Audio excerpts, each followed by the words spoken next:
খবরটা এসে পৌঁছায়। তারপর অনলাইন মিডিয়ায় তোলপাড় শুরু হয়ে যায় ফারিয়াকে নিয়ে।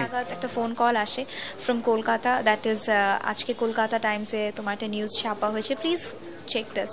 সো আমি যখন নিউজটা পাই তো I couldn't stop my self যে ফাইনালি আফটার 1 month ওয়েটিং, যে আমি নিউজটা আগেই জানতাম, 1 মাস অপেক্ষা করার পর ফাইনালি আমি পত্রিকায় দেখতে পাচ্ছি।